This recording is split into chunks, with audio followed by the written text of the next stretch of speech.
আলহামদুলিল্লাহ। আসসালামু আলাইকুম রহমতুল্লাহি ওয়া বারাকাতুহু। মেশকাত শরীফ। ফেরেশতাদের প্রতি ঈমান।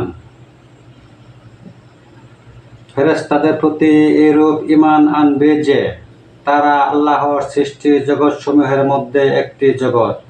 তারা নূরের তৈরি।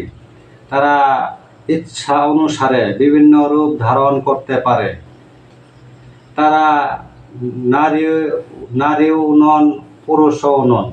তাদেরকে আল্লাহ তাআলা সৃষ্টি পরিচালনার নানাবিধ কাজে নিয়োজিত করে রেখেছেন।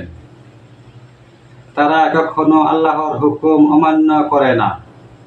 তাদের আমরা দেখি না বলে তাদের অস্তিত্বকে অস্বীকার করতে পারি না।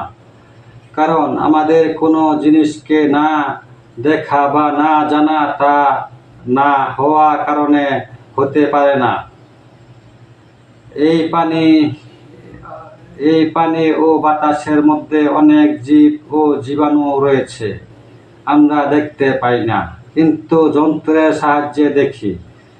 যখন যন্ত্রের আবিষ্কার হয়নি তখন কি তারা ছিল না? 200-250 বছর পূর্ব পর্যন্ত আমরা কোনো গ্যাসের সন্ধান পাইনি, তাই বলে কি গ্যাস ছিল না?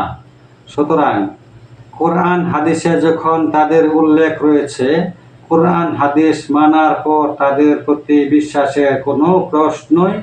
অবিশ্বাসের কোনো প্রশ্নই উঠতে পারে না।